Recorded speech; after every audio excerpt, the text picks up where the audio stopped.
this is a visual of the US dollar losing its purchasing power to gold. So if we're going to measure the price of something, let's not do it using the US dollar. Let's do it using gold. We're setting a bit of a historic precedent here. Was it really that event that caused the rally to go up? The economy is going to start suffering pain. That's going to be bonkers. Welcome everybody back to Talking Trades. Kevin Wadsworth and myself, Patrick Karim. And guys, the charts Kevin is going to show you today, you're going to go bonkers because he's going to show you the truth about the tech stocks, the Magnificent Seven, but he's going to use not the Fiat lens to analyze them, but the gold lens. And I can't wait for Kevin to start this. So Kevin, please show everybody, shock and awe the crowd with these charts priced in gold. Okay, Pat, thanks for that build up there. I hope it lives up to it. Yeah, so we can look at these tech stocks priced in US dollars, of course, and that's what everybody does. You pull up the chart for Google or Amazon or Apple, Microsoft, whatever it happens to be, and you look at it priced in US dollars. It's just what everybody does. It's your first sort of natural instinct. I'm going to share the computer screen with you now, and this is the chart for Google Alphabet. And you can see priced in US dollars, it looks great, doesn't it? The chart's going up and no major problems there. And you look at Amazon and the Amazon chart going up and no major problems and so on and so forth. But let's skip down to using gold as a way of analyzing these charts. So what would happen if instead of using the US dollar as your denominator here, your pricing metric, what if you used gold? Because we know that gold is in a bull market, don't we? So instead of pricing things in a unit that we know is losing value, i.e. the US dollar, that's always going to make things artificially look as though they're doing well. Why don't we price things in gold instead? Because we know that gold is outperforming the US dollar, or put another way, the US dollar is losing its purchasing power with respect to gold. We've already seen the gold chart. I can quickly go back to the gold chart and show you the gold chart. This is gold versus the US dollar, and you can see these breakouts that are occurring with gold versus the US dollar, and we've moved all the way up from $1,300 in 2019 to $1,900 or $2,000 just a year or so ago, and now we're approaching $3,000. So this is a visual of the US dollar losing its purchasing power to gold. So if we're going to measure the price of something, let's not do it using the US dollar. Let's do it using gold. So let's start with Tesla and look at the chart for Tesla. And this is Tesla versus gold. Now, that's starting to not look quite so promising, isn't it? You can see that the chart for Tesla, and I'll just put some moving averages on here. We'll put the 12-month moving average on and put the 4-year moving average on as well. And you can see that the chart for Tesla is showing some weakness here. There's a series of lower highs. It's just popped up into the Ichimoku cloud there, but it's showing signs of breaking down again. So it looks at best neutral versus gold, shall we say. It's been in effectively a sideways consolidation for 4 years, all the way back to 2021.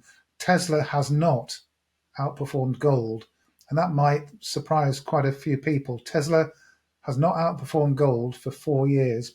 Moving on to Microsoft, and once again, the chart doesn't look particularly bullish, does it? I mean, it's breaking down to some extent. In fact, to quite a large extent. In fact, it's breaking down below rising trend line. It's also broken down below a horizontal support and resistance line.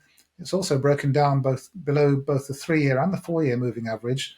That green line there is the 4-year moving average. So it's breaking down below levels that it should be above in a bull market. You can see in the bull market, it was above that green line. It was above the Ichimoku cloud as well, this cloud structure here. And if we actually zoom right out, you can see that when we have a massive tech bull market and gold goes into hibernation mode, the chart moves strongly to the upside. And when we have a massive bull market in gold and a tech collapse, the chart breaks down.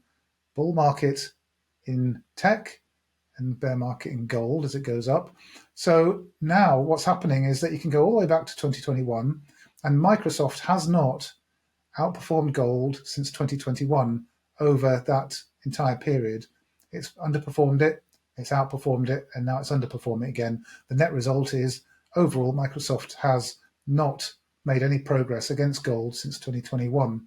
And that's the first piece of the jigsaw puzzle that you need to put in place for the breakdown to occur. You need to halt the rise, and you need to begin to see the chart slowing down, going sideways, and then breaking to the downside. So this supports the idea that gold is starting to enter a period of outperformance versus Microsoft. Versus Google, the same sort of thing.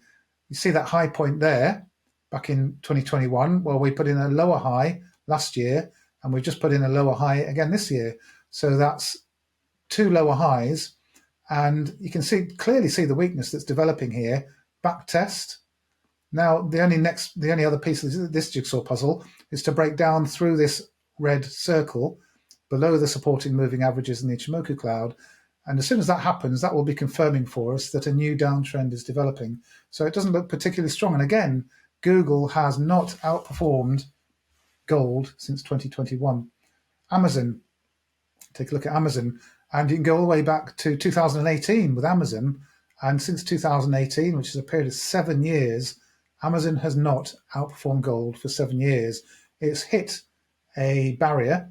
It's broken down, in fact, below the Ichimoku cloud there briefly, and it's now struggling to hold on to any gains that it's making versus gold. So this area needs to be watched very, very closely for a resolution. We've broken out above the resistance barely, so we now need to get some confirmation to see if Amazon is going to continue to outperform gold or whether it's going to roll over into a bear market versus gold.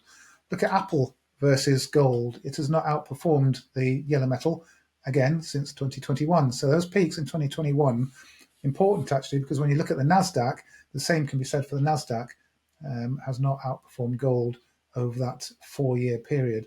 And in fact, NASDAQ is below the highs that it made at the peak of the last gold bull market. So you can go all the way back to 2011, and NASDAQ has not outperformed gold since then.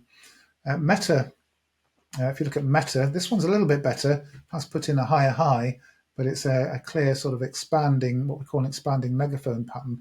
These are very unstable chart patterns, and they're prone to very large swings in both directions. So we are actually quite close to the upper resistance level on this chart. So the logical conclusion, I suppose, would be that we don't have very much upside on this chart, but we have a heck of a lot of downside. And again, it's a case of watching for evidence, not just from this chart, but from other sources as well. Turning to Nvidia versus gold, well, this is an interesting chart because Nvidia versus gold has actually broken down. And you can see all these very, very nice measured moves that Nvidia does.